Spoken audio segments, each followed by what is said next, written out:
Soyez les bienvenus sur votre antenne. Bonjour à tous, bonjour à chacun. Bienvenue sur 10-12 le Zénith. Bienvenue chez vous ce matin, mesdames et messieurs, et en votre compagnie jusqu'à 12h. On aura encore l'occasion de parler des sujets qui peuvent fâcher entre autres, mais surtout, on va refaire une belle peinture du Cameroun en votre compagnie. Nous saluons les nombreux Camerounais qui, de plus en plus, sont présents sur cette plateforme, au-delà, je vais dire, de la télévision, mais aussi en direct sur les réseaux sociaux. Merci à vous de nous retrouver encore ce matin. Charles Amel Mbattu nous retrouve très fièrement et Dominique Audrey-Yengelek, Donabris Kamgan, Pamela Fomen. On est chez vous ce matin, on est avec vous. Merci encore de nous accueillir.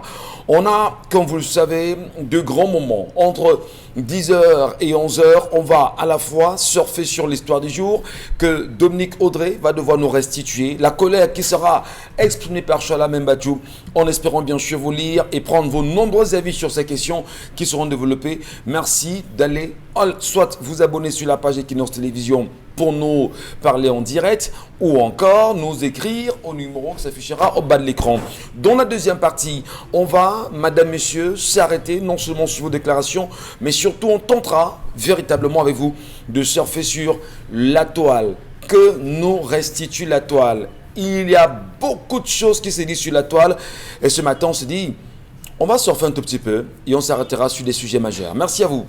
Charles Amel Mbattu, bonjour cher monsieur, bienvenue ce matin. Bonjour monsieur Michel Ngatou, bonjour Dominique Audrey, bonjour Donald Brice-Kamga, bonjour Pamela Fomen et bonjour à tous les téléspectateurs. Et bravo à ces commissaires de police qui a décidé de ne pas garder, d'avoir le self-control. Puisqu'on a une arme, on devrait l'utiliser et tirer sur qui on veut, quand on veut, comme on veut. À moins de colère, on sort, on tire. Et salut soit aussi en ce jour le ministre de l'administration territoriale qui, depuis que les images circulent d'autres bavures, ne s'est pas encore prononcé. Voilà, merci infiniment, Charles Amel Mbattu. Sur la question de ce commissaire qui aurait bien choisi de tirer sur un barman, du moins on en parlera pendant l'émission. Bonjour à vous Pamela Fomen, bienvenue ce matin. Bonjour Michel et bonjour à nos nombreux téléspectateurs. C'est un plaisir d'être à vos côtés naturellement. Donabris n'est pas le nouveau. Bonjour monsieur Kamgan. Vous n'appréciez pas sa beauté ce matin? Oh ben, Pamela elle est jolie. Voilà. Il faut dire qu'elle a un noir africain. Voilà. Comme les banques. Voilà. Ne surtout jamais vous dépigmenter, ne surtout jamais y mettre un lait décapant. Restez noir, restez belle quand vous êtes madame. Voilà. C'est un conseil de grand frère aussi. Hein. Voilà. Il y en a qui nous regardent ce matin et qui aiment bien se dépigmenter. C'est pas en vous dépigmentant que vous serez belle. Si vous ne l'êtes pas, vous ne le serez pas. C'est un très mauvais chemin. Merci, cher monsieur. C'est un chemin très dangereux de Nabris. Voilà. Malgré toutes les sensibilisations qu'on fait autour, elle trouve quand même la force de mettre du lait sur le corps parce qu'elle veut séduire. Et lorsque vous parlez, on dit c'est ce qui passe sur le marché. C'est incroyable. C'est une question de marchandises. C'est incroyable. Voilà. Bonjour Dominique. Bonjour Michel. On se savait. Je voulais dire bonjour ce matin au docteur Paulette Baïha. Oui, docteur. Docteur Paulette Baïha, qui c'est le coordonnateur, si vous voulez, la coordonnatrice du projet d'appui au développement de l'enseignement secondaire et des compétences pour l'emploi. Je reprends. Coordonnatrice du projet d'appui au développement de l'enseignement secondaire, des compétences et de l'emploi. Pourquoi je lui dis bonjour? Eh bien parce que elle a réussi à lancer un appel d'offres pour recruter un coordonnateur de ce projet qui est logé au ministère de l'enseignement secondaire donc. Et la personne recrutée c'est qui? C'est elle-même. Ah, c'est vrai. C'est-à-dire que vous avez salué le docteur Baïa Marceline Paulette. Mais le coordonnateur qui a signé c'est docteur Paulette Marceline Baïa. Voilà. Donc, ça veut dire quoi? Quelle gymnastique. Monsieur Mbattu Michel, Monsieur Ngatou Michel lance un appel d'offres pour recruter le directeur, disons ça comme ça, des établissements Ngatou. Et la personne recrutée, c'est encore Michel Ngatou. C'est Ngatou Michel. C'est Ngatou Michel. Ngatou Michel, si tu veux. C'est très intéressant parce que nous parlons là de l'éducation. Et lorsqu'on a vu ce document circuler hier sur la toile, on s'est dit que c'était un fake news. Sauf que c'est paru dans les colonnes de Cameroun Tribune édition d'hier que j'ai feuilleté. Absolument. Donc, nous sommes dans un pays où les gens n'ont plus de code éthique, où l'administration est confisquée par quelques-uns. Et je rappelle que le chef de l'État a autorisé qu'un prêt de 73 milliards de francs CFA soit affecté à ce projet il y a quelques années, je crois que c'était en 2019. On a habilité le ministre de l'économie à signer un accord de prêt pour financer ce projet où le coordonnateur a elle-même été désigné coordonnateur. Ça, c'est ce qui me gêne. Et je reste dans ce cadre d'éducation pour sortir. Les gens sont devenus, je ne sais pas, au Cameroun, les gens se plaisent à siphonner les caisses de l'État avec une incroyable indécence. Je vous prie Oui. de garder. Parce que dans la deuxième partie, bien j'apprends évidemment. que le ministère de la fonction publique et le ministère de l'enseignement secondaire ont mis en place, envisagent de mettre en place un groupe de travail. Voilà des gens qui ne font pas le travail et engendrent des crises sociales et après mettre en place des commissions ad hoc, le groupe de travail. Je rappelle que ces groupes de travail, lorsqu'il y a réunion, il faut le casse-croûte, il faut les frais de participation. Moi, je vous propose, c'est extrêmement grave. Je vous propose justement à ce sujet, bien évidemment, qu'on revienne là-dessus en deuxième partie pour au mieux regarder le comportement du ministre de la fonction publique et de la réforme administrative aux côtés de Pauline Naloba-Yonga. Ça fait bien sûr débat, madame, messieurs. Merci à chacun d'entre vous. Dominique Autant, cette fois-ci, pour de vrai, bonjour. Bonjour Michel Gachou. Pour de faux. Bonjour Michel Gachou, bonjour aux téléspectateurs. Allez, commençons bien l'histoire que vous nous restituez, Dominique. Le garçon qui nous écrit ce matin s'appelle Amos. Il dit qu'il est âgé de 27 ans et pose la question de savoir s'il devrait maintenir le toquet-porte de la fille avec laquelle il vit. Un toquet-porte qui est prévu pour le mois de mai. Amos sort avec une fille qui a 25 ans. Et ils se sont mis ensemble vers la fin de l'année 2019. Et la jeune fille vivait avec sa grande sœur et elle a eu des problèmes avec sa famille justement parce qu'elle allait passer quelques jours chez le garçon. Lorsqu'elle rentre chez ses sœurs ont dit vraiment, tu es allé trop loin, tu n'aurais pas dû faire ça. Aujourd'hui, on ne veut plus de toi. Ce que Amos a fait à ce moment-là, il a dit à la fille, dans ce cas, viens t'installer avec moi puisque je suis dans une grande maison. À cette époque-là, il vivait dans la maison familiale. La fille vient donc s'installer et tout. Donc, il raconte que la relation s'est plutôt bien passée. Il est technicien multimédia professionnel. La fille, de son côté, prépare sa licence. Et je m'efforce comme je peux, parfois au dépend de moi-même, pour que nous puissions gérer le quotidien. À plusieurs reprises, je me suis rapprochée des sœurs de ma copine pour pouvoir lui demander de conseiller cette dernière parce que elle a un comportement qui laisse un peu à désirer. Je l'ai même envoyée chez ma mère. Elle faisait mine d'avoir compris, mais après, ses mauvaises habitudes prenaient le dessus. J'ai tout fait dès le début pour qu'elle soit acceptée dans ma famille, mais du côté de sa famille, on ne m'a véritablement jamais respectée parce que je suis un technicien multimédia.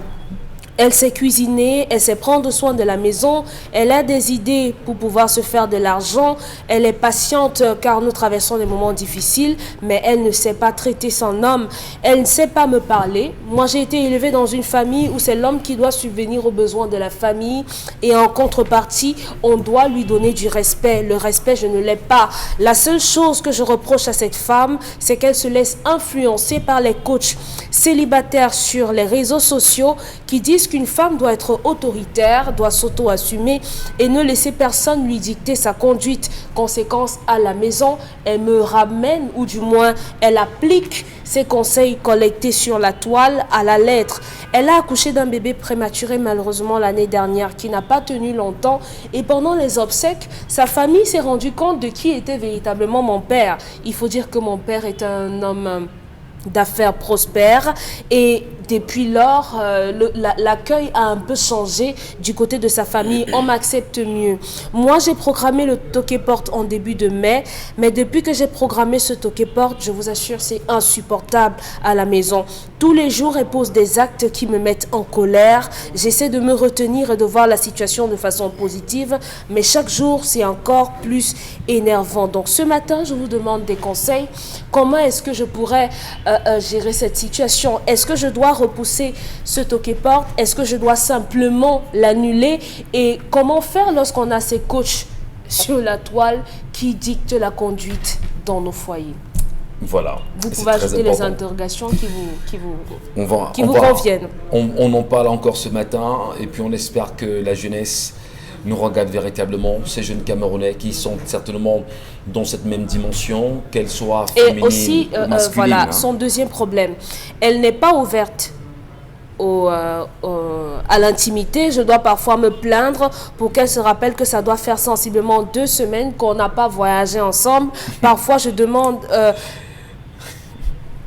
parfois, je... Voilà comment. Vous savez, peut-être on va s'arrêter là. Oui, Je voudrais saluer ici un enseignant qui m'a tenu en classe de 3e oui. à l'Institut Matamfen, pour ne pas citer, Chateaubriand, un enseignant de 3e, Oui. qui nous raconte une histoire pendant un cours de français en pleine salle qui dit qu'il y a un jeune garçon qui finit ses études normalement et il veut absolument prendre une femme pour épouse. Oui. Bah, il ne sait pas comment faire le choix. Son papa prend sur lui d'aller chercher la femme qu'on lui ramène. 2 ans après, il dit à papa, je ne peux pas tenir la femme que j'ai à la maison, je vais vraiment, viens récupérer ton fardeau. La réponse du père était simple. Tu as le sentiment que ta mère qui est à la maison, c'est facile. Comme pour dire que tu t'es engagé, mon cher ami, il faut avancer. Jusqu'au bout. Voilà, Donc, c'est la fille n'est pas très ce qu'on peut ouverte, comprendre. elle Mais ne veut pas maintenant, voyager. il a posé un problème qui est fondamental Oui. pour revenir à l'histoire du jour.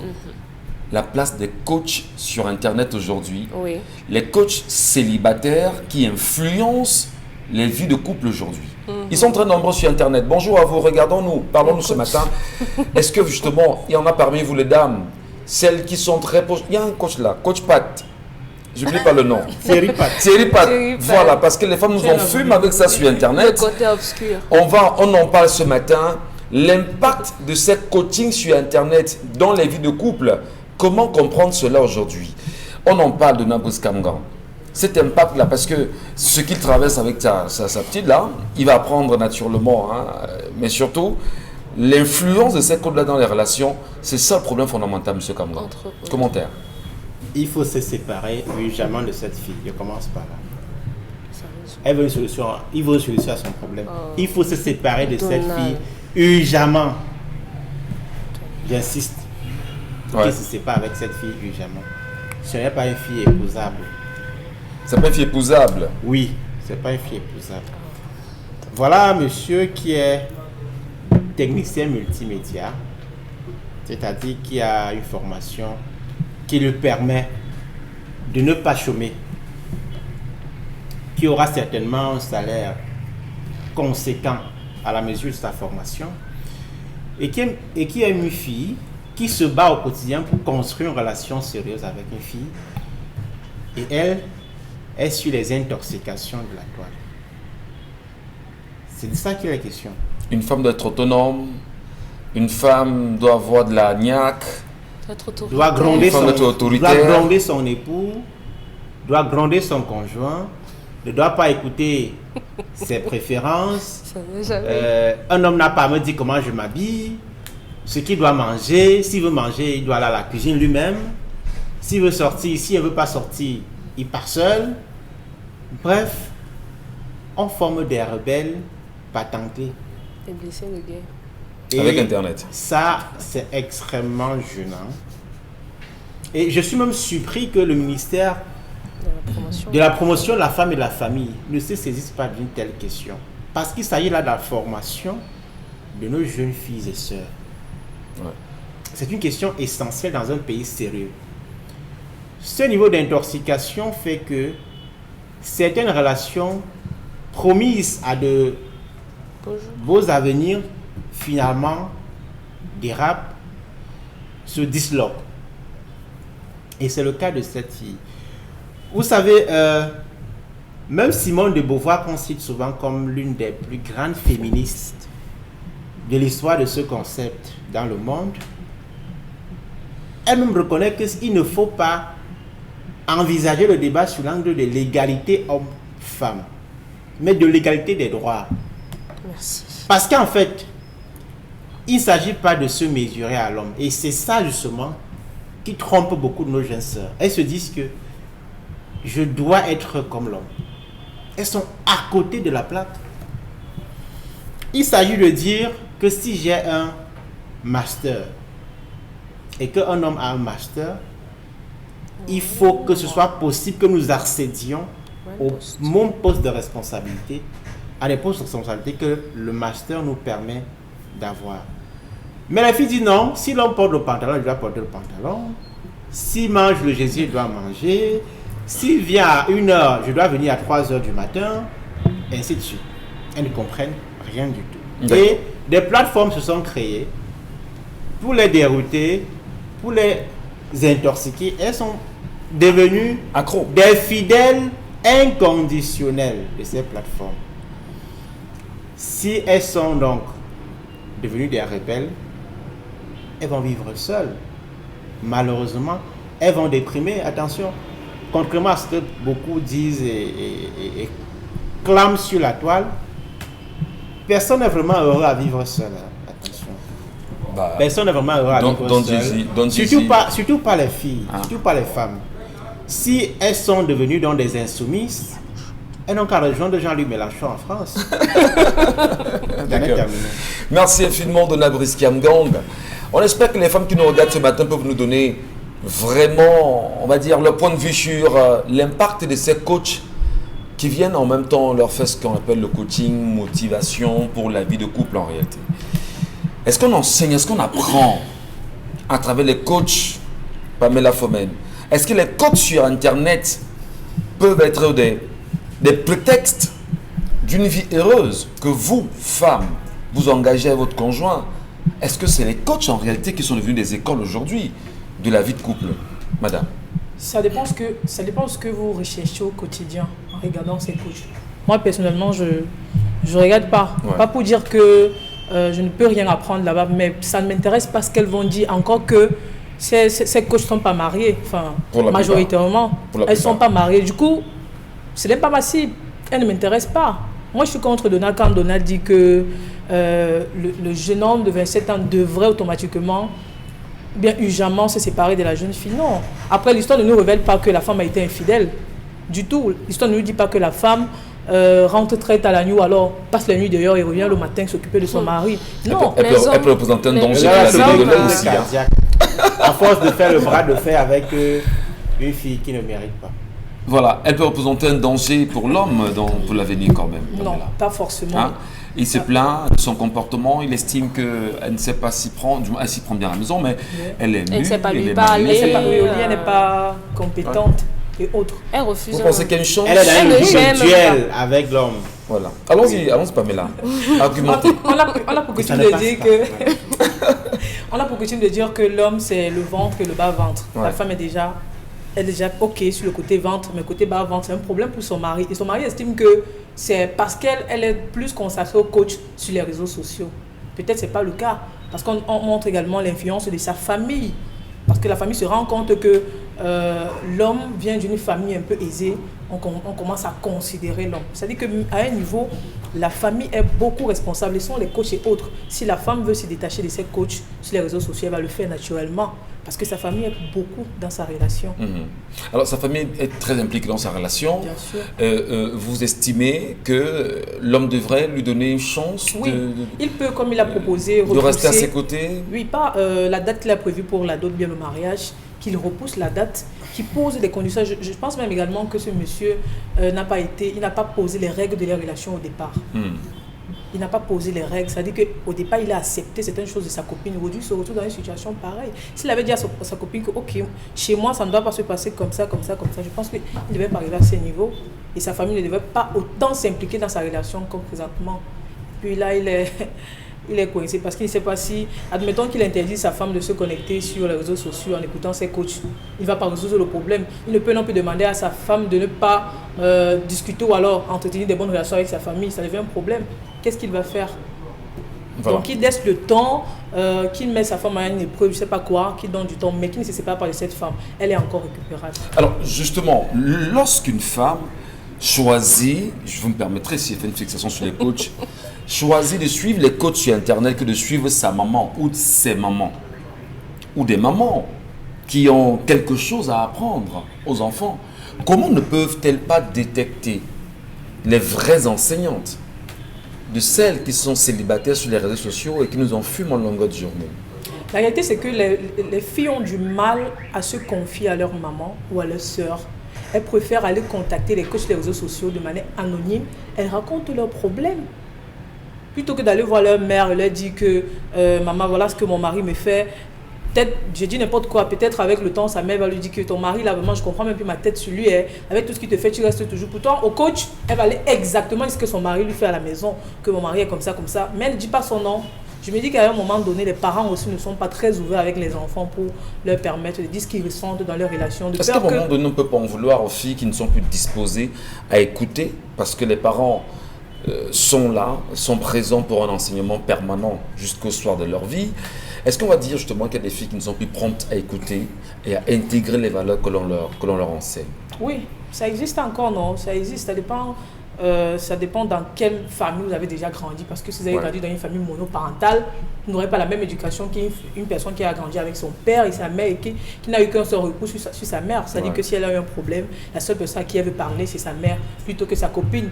Parce que si tu es beaucoup attaché à ta mère, il y aura des choses qui vont t'arriver. Tu n'auras pas deux idées dans ta tête. C'est que je vais chez ma mère, je lui dis ce qui se passe et puis ma mère ne peut pas me tromper après. Donc pour vous, le garçon devrait garder la fille, hein? Oui, pour moi, il devrait garder cette fille et bien la coacher, quitte à ce qu'elle fasse autrement. Mais pour le moment, puisqu'ils ont déjà même prévu la date de la dot bien du mariage, qu'ils conservent cette fille, qu'ils la mettent encore à l'épreuve pour une bonne période. Mais je vous donne justement, Pamela, quand vous dites qu'il faut peut-être mettre la fille sur, comment on dit ça, avoir des clauses avec elle, hein, quelle attitude de l'homme qu'il devrait avoir? Être autoritaire, être comment doit-il se comporter, hein? Martial. Dominique? Sévère. Autoritaire. Ah, Dominique arrache la parole. Non, allons-y. Il doit être autoritaire, il doit être martial, il doit être sévère. Oui. Est-ce qu'à un moment donné, il ne peut pas avoir des limites à ça? Non. Est-ce qu'il ne peut pas outrepasser justement, je vais dire, ses ambitions? Parce que ça peut virer à la violence plus tard. Non, je crois qu'il a mentionné s'il voulait ou bien s'il avait la possibilité. Elle lui a donné l'occasion d'être violent et jamais il n'a manifesté ça. Heureusement, il y a encore des hommes qui ont reçu une éducation qui fait qu'ils ne peuvent pas être violents avec les femmes. Donc, je crois qu'à ce niveau, il n'y aura pas ça. Mais si Amos veut véritablement que cette femme change... Je rappelle que vous dites Amos en anglais, parce que c'est Amos. Amos, oui, mais je préfère l'appeler Amos. Il n'y a pas de souci. C'est un anglo-saxon. Je suis d'accord avec l'appellation. C'est Amos. D'accord. Amos, je le lui ai dit hier. Pas Fongo surtout. Non, pas Fongo. Voilà, merci. En tout cas, c'est un anonyme qui s'appelle Amos. On ne sait pas si c'est Fongo. J'ai dit à Amos hier que le procédé d'entrer dans votre maison de cette fille a été précoce. Parce que je ne connais pas une famille où simplement parce que la fille a dormi dehors pour la première fois ou a passé un week-end dehors, on va la mettre comme ça précipitamment à la porte. Il y a eu quelque chose... c'est louche. La façon dont elle est entrée dans votre maison, c'est louche. Ça ne se fait pas et ce n'est pas bien du tout. Il y a également le fait que cette fille, d'une certaine façon, peut être manipulée aujourd'hui par sa famille, qui sait effectivement qui vous êtes. Mais maintenant, si on fait abstraction de tout ça, il faudrait qu'ils reprennent le bâton de commandement. Lorsque vous prenez une femme dans votre maison, c'est à vous d'avoir l'autorité. Si vous n'êtes pas autoritaire, je dis ça tous les jours, la femme va bouffer tout votre espace et vous avec. Mais il y a des hommes qui sont très calmes, qui ne dérangent pas. Ça n'a rien à voir avec le calme, Michel Ngachou. Si vous êtes calme, non, ne prenez pas mon caractère en pensant que c'est comme ça. Ce que je suis en train de dire, c'est que vous pouvez être un homme calme, mais lorsque vous l'ouvrez, la femme doit se taire. Lorsque vous prenez une décision, on ne regimbe pas, on ne discute pas. Tout se passe dans l'attitude. On en parlait ce matin. Il y a des hommes qui utilisent une forme de... Je ne sais pas si on doit dire une forme de violence, mais une forme de censure sur les femmes en restant totalement silencieux. Ils ne vous parlent pas, ils ne vous calculent pas, ils ne vous gèrent pas, ils vous donnent la ration, ils vous donnent tout ce qu'il a à vous donner, il vous fait même voyager, mais il n'est pas avec vous. Tellement ce sera violent que vous allez trouver... l'occasion de revenir vers lui et de vous arranger, de vous remettre à l'endroit. Donc, ce que je lui ai dit hier, c'est que cette femme a besoin qu'on la remette sur les rails. Il est inconcevable qu'il vous ait déjà envoyé chez votre sœur et chez sa propre mère et que vous continuez avec cette même attitude. Il pense même à aller demander votre main et vous persistez. Il faut lui donner 2 ans. il faut lui donner au moins 2 ans. Enfin, c'est votre point de vue. Hein. Je le lui dis parce que les deux nous regardent en ce moment. Donc, je le lui ai dit hier. C'est qu'un tel conseil, c'est encore mieux dit que je pense qu'il pourrait donner 2 ans parce qu'il y en a qui vous regardent, qui peuvent avoir des problèmes similaires mais qui ne sont pas identiques. Ce que je dis, c'est que cette femme a besoin qu'on lui remette les idées à l'endroit. Et tout le monde sait à quel point repousser ou annuler un mariage peut faire mal à une femme. Donc, il faudrait qu'elle ait mal. Voilà. Il faudrait qu'elle prenne conscience. Elle a besoin d'un électrochoc. On peut repousser. Hein. On repousse 2 ans. On peut même se marier, mais après on ne vit pas. Hein. Non, on repousse. Si vous prenez ça comme ça, la femme là va vous traiter. Attention. Attention, c'est maintenant que tout ça doit être géré. Donc, comme j'ai dit à Amos hier, il faut repousser cette cérémonie. Et maintenant, pour que vos parents ne soient pas au courant totalement de l'histoire, il faut trouver les mots, il faut trouver une excuse. Parce que si jamais, au grand jamais, vos parents se rendent compte que vous repoussez le mariage à cause du mauvais traitement que vous avez dans la maison, la fille va avoir d'autres problèmes avec votre mère, avec vos sœurs et avec votre père. Donc, il faut trouver comment vous allez la couvrir pour un début, mais si et seulement si elle continue avec cette même attitude, à ce moment-là, l'éventualité de la séparation va se poser, mais elle a besoin de réflexion, elle a besoin de faire une introspection. Donc, il faut simplement annuler ça pour les 2 années à venir. Si elle se comporte bien dans l'avenir, on peut évidemment voir dans quelle mesure avancer l'échéance, mais elle a besoin... et maintenant, parlant de coaching, tout le monde peut donner un conseil. Hein. Voilà. Et il faut être intelligent pour pouvoir prendre séparer le bon grain de l'ivraie. Charles Amel Badjou, on va finir avec vous naturellement pour mieux comprendre les orientations et les conseils qu'on peut prodiguer à ce garçon qui en a besoin ce matin. Pamela disait que l'homme n'a pas fixé les règles. Non, il a fixé les règles, sauf que ces règles sont en compétition avec celles de coach Thierry Pat. Voilà. Charles Amel, vous faites une fixette sur lui à deux coachs. Hein. Une femme ne vous respecte pas, ne l'épousez pas. Une femme ne vous respecte pas. C'est casse bien son jeu. Ne l'épousez pas. C'est casse bien son jeu et vous l'épousez après. Si elle casse son jeu et elle sort le visage dans le mariage, abandonnez-la. Ayez le prétexte, abandonnez-la. Vous n'êtes pas sérieux là, monsieur Mathieu. Et puis, il y en a qui se plaignent que vous influencez leur couple. Faites attention, cher monsieur. Ma famille tient à ce que je sois en vie comme la tienne. Monsieur Ngacho, le mépris entraîne la frustration, le stress avec comme conséquence l'AVC qui est gratuit et la mort. Ne l'oubliez pas. Vous êtes extrême. Arrêtez d'être des frustrés et des stressés dans le couple. Ça ne va pas. Prenez un bol d'air. Quand je l'ai dit, monsieur Ngacho, on ne soigne pas le mépris. On ne soigne pas le mépris. D'une femme surtout. Oui, on ne soigne pas le mépris. L'homme peut mépriser la femme, c'est dans le silence, mais le mépris de la femme sent. J'ai dit le mépris de la femme sent. Vous demandez aux hommes qui vivent ça, ils vont vous dire. Vous voyez une femme, vous êtes à la maison, vous demandez, je veux de l'eau, elle dit, tu ne peux pas te lever pour aller chercher. Comment la scotcher tes pieds là reste? Je dors dans la maison là le jour là. C'est violent. Hein? Je dors dans cette maison le jour là. C'est violent ça. Les effets que Thierry Pat. Ah non, je dors dans cette maison. On va pas faire fixation sur lui.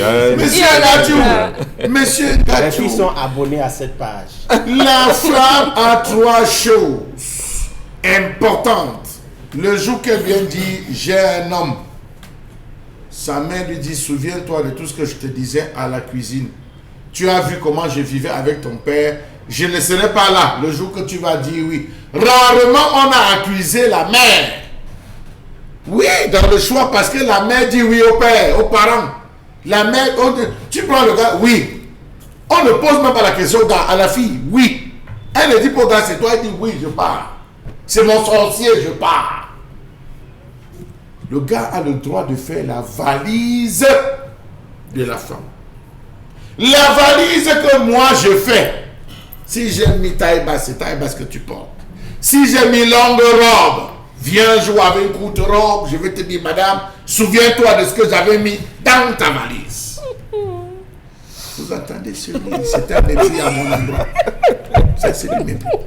Non, on parle du mépris. Alors, Dominique, arrêtez d'être méprisant, je vous en c'est du prie. mépris. Avec ce riz narquois. Vous voyez? C'est un riz narquois. J'imagine mon beau qui a train de dire les choses vont changer. Les choses. Monsieur Ngadjou, l'homme est frustré. Ce gars ne réclame qu'une seule chose, le respect. Et il commet une autre erreur, justifier son bourreau. Monsieur Ngadjou, on ne justifie jamais son bourreau. Elle est bien, elle est pas bien, vraiment dans ceci. Mais quand son 9e démon se réveille, elle devient méprisante. Non. C'est l'amour. Ce n'est pas une question d'amour. Je crois ici qu'on a un seul conseil à lui donner. Je m'inscris dans la logique de Donald Brice qui rejoint celle des Bantous. Elle ne mérite pas, elle n'a pas encore compris ce que c'est que le mariage. Le mariage, c'est se lever à 5 heures. Le mariage, c'est préparer la nourriture de son gars avant qu'il ne sorte de la maison. Le mariage, c'est empêcher que l'homme ne mange dehors. Le mariage, c'est ne pas donner un quelconque prétexte à l'homme de vous abandonner, de vous lâcher, de disparaître. C'est tout faire pour avoir chaque jour, chaque instant, chaque moment, votre mari à côté de vous. Elles sont nombreuses qui nous écoutent. Une seule phrase lancée un matin à un homme qui sort peut définitivement détruire votre ménage. Je dis une seule phrase. Lancée à votre mari le matin. Il sort. Vous lui avancez une phrase. Peut littéralement détruire votre ménage parce que l'homme qui sort s'engage en disant ok, je vais me battre pour mes enfants, je vais me battre pour mon épouse. C'est un guerrier qui sort. Lorsqu'il arrive, que vous lui avancez une parole, il arrive, il trouve quelqu'un, et c'est généralement toujours ça, il trouve quelqu'un qui sait lui parler, qui sait être attentionné vis-à-vis de lui. Je vous assure, dès ce jour, il rentrera le soir en disant, madame, ce que tu m'as dit le matin, j'ai compris. Il va dormir dehors, premier jour. Deuxième jour, je suis toujours fâché. Troisième jour, je suis toujours fâché. Quatrième jour, je ne t'ai même pas encore pardonné. Cinquième jour, vous voyez, il va développer une succession de prétextes qui vont renforcer le lien avec celle avec qui il est dehors. Et s'en ira. La troisième erreur qu'il a commise, c'est abattre ses cartes. On n'abat pas ses cartes. La carte, c'est celle de ses parents. On n'abat pas les cartes. Là où il a affaire à une caméléon, elle est devenue caméléon. Absolument. Vous le vouliez ou non, elle est devenue caméléon. Monsieur Michel Ngadjou, quand il nous arrive de draguer des filles, quand vous pointez, elle dit, tu ressembles à un gars que je vois à la télé. Je dis non. Vraiment, ne confonds pas mon frère jumeau et moi, c'est toi. Je pense que la façon dont tu parles, Chalamé, c'est toi. Dès qu'on m'a déjà démasqué, je ne peux plus. Tu ne peux plus. C'est fini. Elle a une autre vision qu'elle a. Elle cherche la star. Elle cherche l'homme riche. Elle cherche le positionner plutôt que l'individu qui peut être barbare, sauvage, violent, méprisant et tout. Qu'elle doit intégrer en même temps. Qu'elle doit intégrer en même temps. Donc, je viens à ça pour dire qu'il a commis 3 erreurs. Vraiment, je lui dis, quel que soit l'amour qu'il peut avoir, on ne fait pas entrer une femme comme ça. Il faut vérifier le ventre de la femme. Son ventre est-il bien? Son ventre... Vous savez qu'il y a beaucoup de filles ici aujourd'hui qui ont des ventres pourris. Excusez-moi l'expression, je le dis. Même les hommes ont des ventres pourris. C'est une image pourrie, malchance, la poisse. Il faut d'abord enquêter, fouiller avant de se lancer. Jeune frère, libère-toi de cette fille. Tu as déjà des maux de tête, tu es prédisposé à l'hypertension, à vouloir trop réfléchir, le stress et consort. Éloigne-toi d'elle parce que l'AVC n'est pas loin. Tu es trop jeune. On voit des jeunes aujourd'hui qui font la moto en bavardant. Merci beaucoup. Vous n'avez pas compris les gens qui parlent. Merci beaucoup. Il passe le guidon comme ça. Je fais tout. Il oublie ta veste. Vous attendez, grand regarde, tu n'as pas encore fait voilà. Allez, on espère en même temps que les différents avis sur le plateau ont nourri les avis que vous nous enverrez tout à l'heure. Merci à tous. Merci de nous écrire. On prendra la peine en deuxième partie de vous lire. Tout de suite la colère.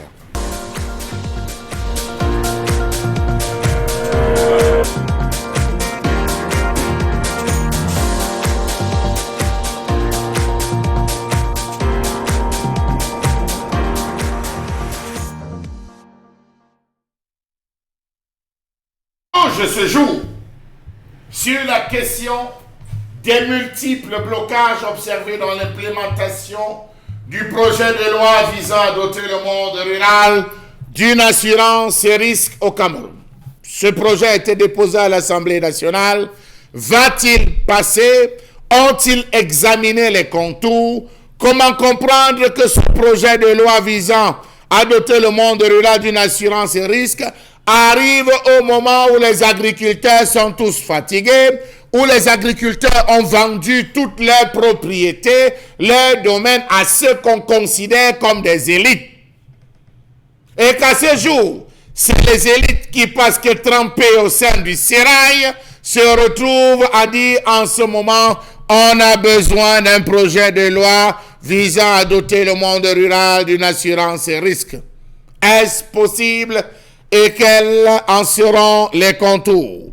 N'y a-t-il pas lieu de voir là une tentative de détournement de fonds, des visées autres que celles énoncées dans ces différentes thèses? Comment penser doter le monde rural d'une assurance risque lorsque le Cameroun ne dispose pas encore d'une stratégie nationale de gestion des risques agricoles? On commence par là, comme c'est le cas aux États-Unis, comme c'est le cas en France, comme c'est le cas en Turquie. Stratégie nationale de gestion des risques agricoles. Malgré l'introduction dans le Code des assurances en 2012 de dispositions relatives à la micro-assurance susceptibles de cerner le secteur agricole, il n'existe pas pour l'instant de produits d'assurance répondant aux besoins des agriculteurs. Des études récentes effectuées en 2015 par l'AFD et la Banque mondiale en 2016 ont mis en évidence la possibilité de mettre en place des assurances indicielles dans certaines filières. Les outils contractuels de couverture du risque sont quasi inexistants dans ce pays. Pas de marché à terme, uniquement des contrats au comptant au marché spot, à l'exception du fonds de lissage des prix du coton. Comment feront-ils pour assurer les plantations lorsque l'État ne joue pas sa part de partition dans la lutte et la prévention des grands fléaux? Premier point. Les risques liés aux conditions naturelles. Il s'agit des sécheresses, les inondations qui concernent toutes les zones du pays, les changements climatiques dont on fait allusion qui entraînent et entraînera une augmentation de la fréquence et de l'ampleur des sécheresses, des inondations et de l'érosion des terres. Depuis pratiquement 7 ans, on nous parle des changements climatiques. Qu'est-ce qui a été fait pour résorber la question des changements climatiques? Point d'interrogation. Nous avons un deuxième point, les risques biologiques. Ils correspondent au premier lieu aux ravages, ravageurs et nuisibles qui affectent toutes les cultures au stade de la production et du stockage. Les risques liés au marché. Dans ce domaine, le risque le plus important est la volatilité interannuelle et intra-annuelle des prix à la production des denrées agricoles qui hypothèquent la rentabilité des investissements liés ou mieux réalisés par les agriculteurs et les éleveurs. Un cas simple, vous avez des saisons où la tomate sort, le cajot c'est 1500. Une autre période, la tomate sort, c'est 12 000 le cajot de tomate. Comment gérer cette volatilité? Ont-ils pensé? Question. La volatilité des prix est plus forte pour les filières café, cacao, fruits et légumes que pour les autres filières agricoles. Les risques, quatrième point, les risques liés aux intrants agricoles. L'une des contraintes majeures de l'agriculture camerounaise réside dans le faible accès des producteurs des intrants de qualité. Semences, engrais, produits phytosanitaires, aliments pour animaux et produits vétérinaires. Le comble dans nos différentes régions, c'est que les semences qui sont minadaires ne sont distribuées qu'en période de campagne électorale. C'est là on se souvient des semences moisières, on se souvient des produits avariés, on vient remettre avec des brouettes et des pelles et des houes aux populations en disant « Tenez, tel est le don de notre champion ». Cinquième point, les risques liés aux infrastructures. L'insuffisance ou la pire qualité des voies de communication. Des infrastructures de stockage, des réseaux d'eau et d'énergie sont autant de contraintes. Nous sommes en Galamandouga. Pour entrer en Galamandouga, au mieux, à Angossas, peut-être encore, allons loin, comment on appelle, Benbis. Entrer dans cette zone pour ressortir avec un manioc, c'est pas évident. En Omayos, en Dom, en cette période, ce n'est que les camions militaires qui descendent. Il y a un agriculteur qui a une plantation, il faut sortir le manioc. Les voies de communication sont à quel niveau? A-t-il accès à de l'eau de qualité? On parle de quel type d'assurance et risques du monde agricole? Sixième point, les risques liés à l'accès au crédit. Une contrainte ayant des conséquences importantes en termes de faible productivité agricole au Cameroun concernant l'accès très restreint au financement du secteur agricole. Le chef de l'État avait annoncé plein la banque agricole, les établissements de microfinance liés dans le secteur agricole. À ce jour, où se situent ces multiples projets? Question. Les risques liés à l'environnement politique et institutionnel. Ces risques correspondent aux incertitudes générées par les politiques et réglementations nationales, notamment en matière foncière. Alors là, va-t-on assurer le champ d'un gars qui loue lui-même la terre? Va-t-on assurer le champ de quelqu'un qui se débrouille et qui en bagarre au tribunal par rapport à ces différentes plantations? Que non, à ces incertitudes s'ajoutent les taxes informelles prélevées par différentes administrations sur les axes routiers.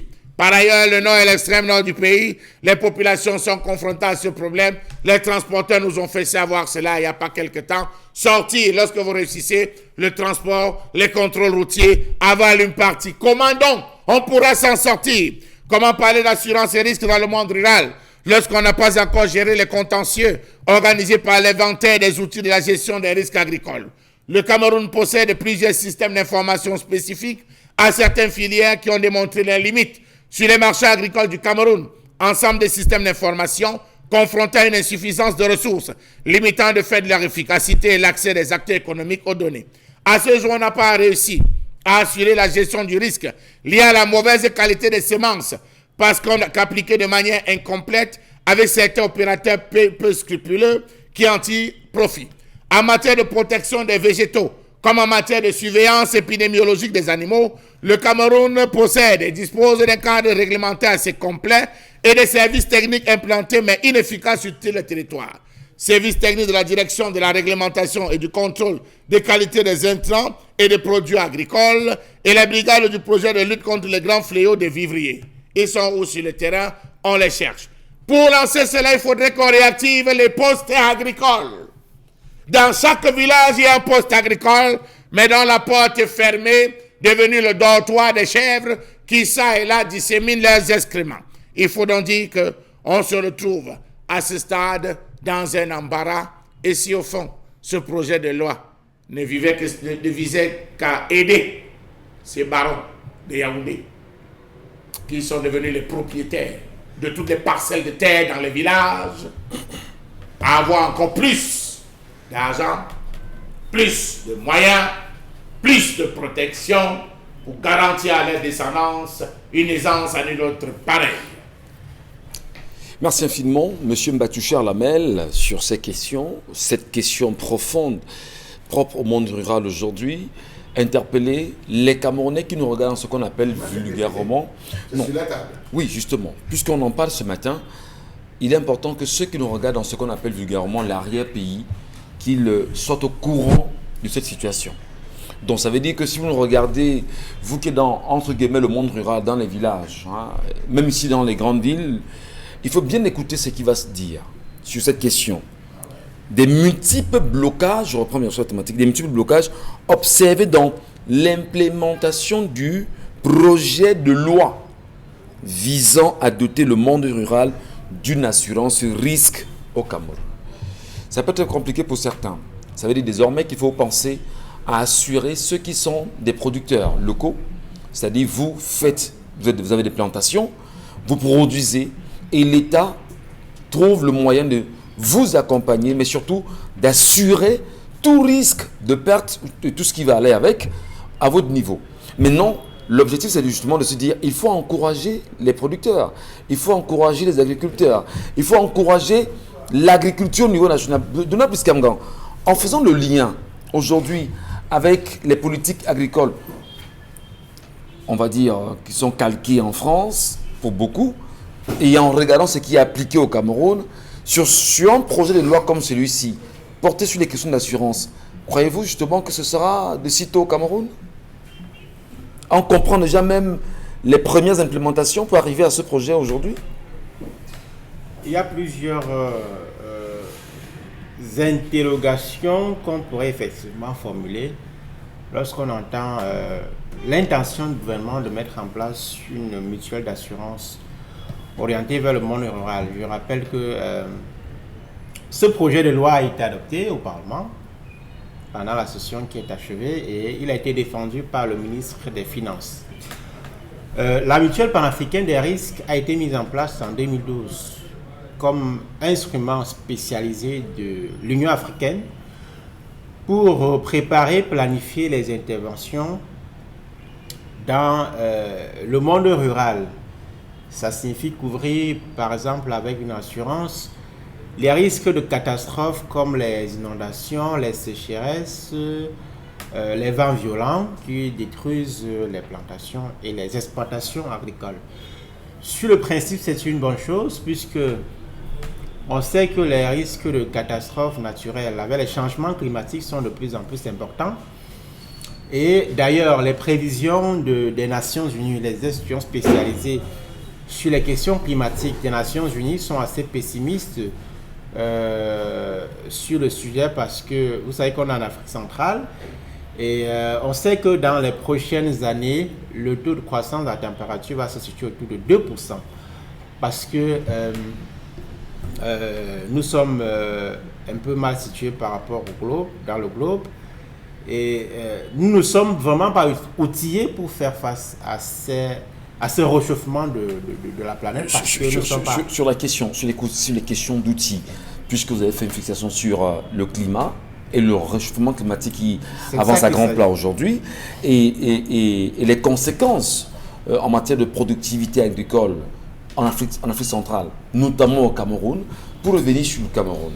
Comprenez-vous déjà au moins que ce projet de loi qui a été validé, est-ce qu'il peut être appliqué et permettre bien sûr aux Camerounais de profiter des questions d'assurance risque aujourd'hui?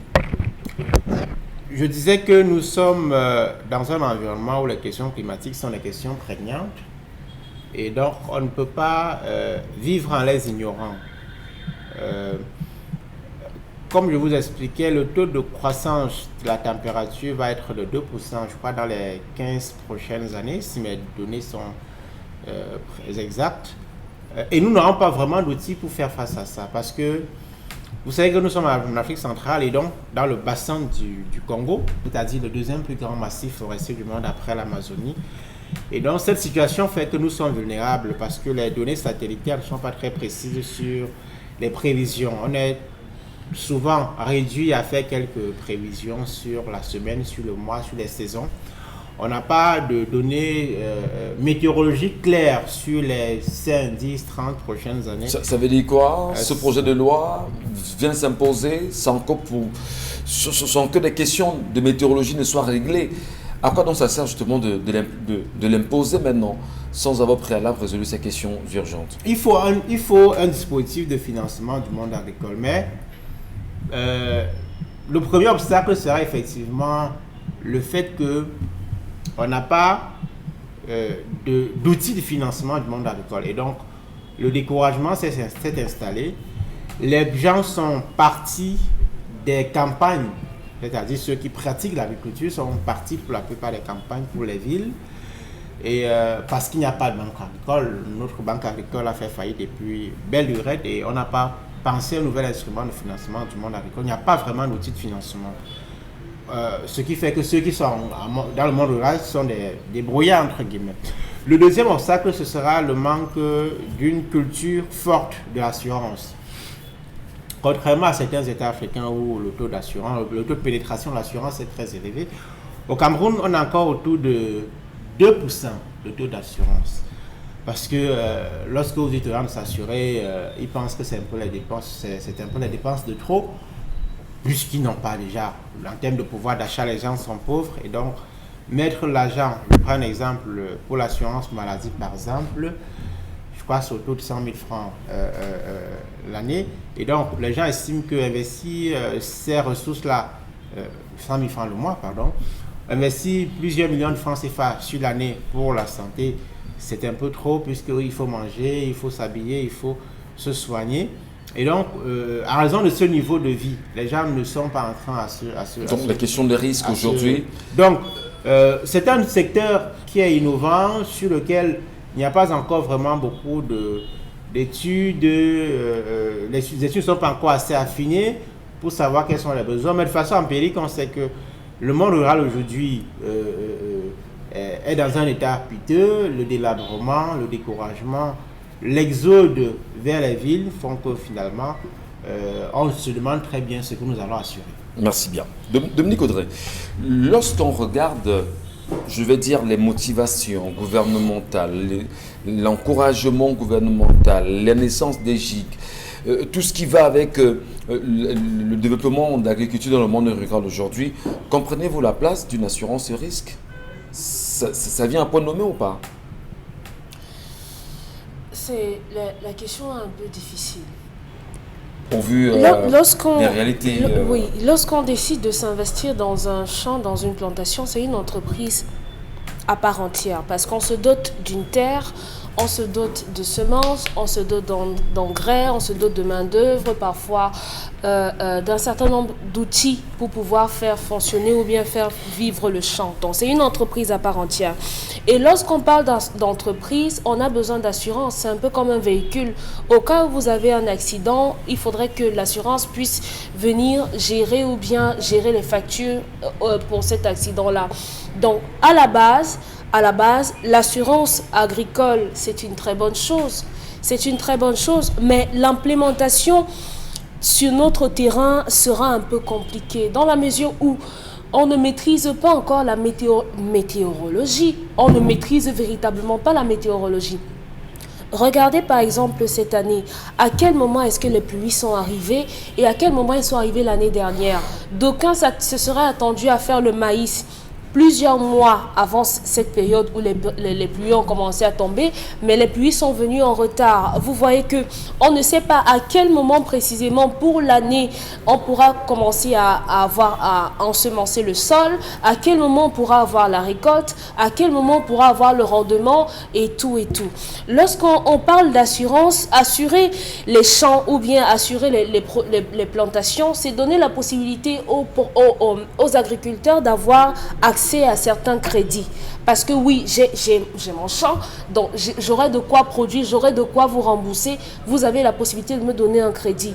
Mais est-ce que véritablement les personnes, les petites personnes qui ont des plantations, qui ont des champs, pourront avoir accès à ces crédits? Quand on sait justement qu'aujourd'hui, il y a une grosse mafia autour des terres, Dominique Audrey. C'est impossible aujourd'hui. Les terres confisquées, les terres non titrées, les terres qui connaissent pas mal de soucis. Les terres arrachées. Les terres arrachées. Et les terres, on a tellement de conflits autour des terres devant les tribunaux. Finalement, est-ce que c'est un projet qui ne sera pas, disons, le mort-né, quoique les arguments portés par Donald Brice Kamga ici... Il y a beaucoup d'éléments qui entrent en jeu qui font que moi, je ne pourrais pas souscrire à une assurance parce que je ne suis pas sûre de mon champ. Je ne suis pas sûre de mon champ et je ne pourrais pas faire deux investissements pareils. Pourquoi? Vous savez que par certaines périodes, par rapport à des régions, on a des oiseaux ravageurs. Imaginez, vous avez fait un champ de maïs, plusieurs hectares de maïs, et qu'on ait des oiseaux ou des insectes qui viennent vous ravager votre champ. Vous savez que pour ceux qui n'ont pas la possibilité d'acheter un terrain, on procède à des locations qui coûtent sensiblement 65 à 70 000 par là. Il faut quelle quantité de maïs? Il faut quelle quantité de main-d'œuvre? Il faut défricher, je ne vais pas entrer dans les détails, il faut beaucoup d'argent, un gros investissement pour plusieurs hectares. Et lorsqu'on a ces insectes qui arrivent, c'est clair que vous allez perdre. Vous allez perdre de tous les côtés parce que l'assurance finira certainement par rembourser le crédit que vous avez contracté et au final vous vous en sortez sans rien. On a les oiseaux ravageurs, on a les insectes ravageurs, on a la sécheresse, on a potentiellement les inondations par endroits.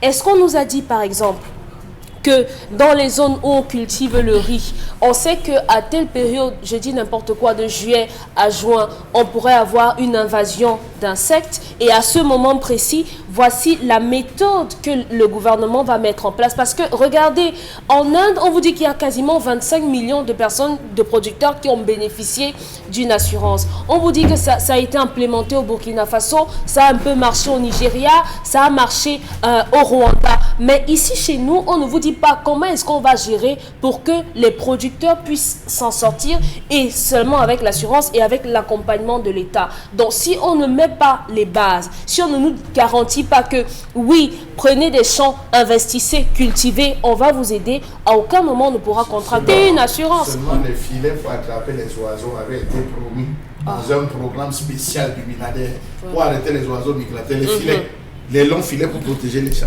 Et la disponibilité des intrants, on ne nous dit même, vous voulez qu'on souscrive à quoi? Merci beaucoup Dominique Audrey. Madame Echomac, une pause et puis on se reparle.